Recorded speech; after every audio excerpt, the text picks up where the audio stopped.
বলবি না। রাধা মুখ উদাস করে চুপচাপ ওখান থেকে চলে যায়। এইভাবেই নবমীর দিন চলে আসে। কণিকা খুব ধুমধাম করে পুজো করায় আর তার সাথেই 9টা কন্যার ভোজনও রেখে দেয়। কণিকা কন্যাদের জন্য খুব সুস্বাদু ভোজন বানিয়েছিল, যার সুগন্ধ বাইরে পর্যন্ত আসছিল। সেই সুগন্ধ শুঁঙে নর্মদা ওই কন্যাদের সঙ্গে চলে যায়।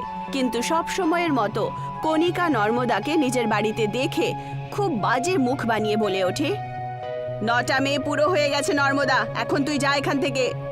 কিন্তু আমি তো দেখলাম শুধু 7টাই মেয়ে আছে। আসলে ব্যাপারটা হলো 2টো মেয়ে আমার ফ্রেন্ডসেরও আসছে।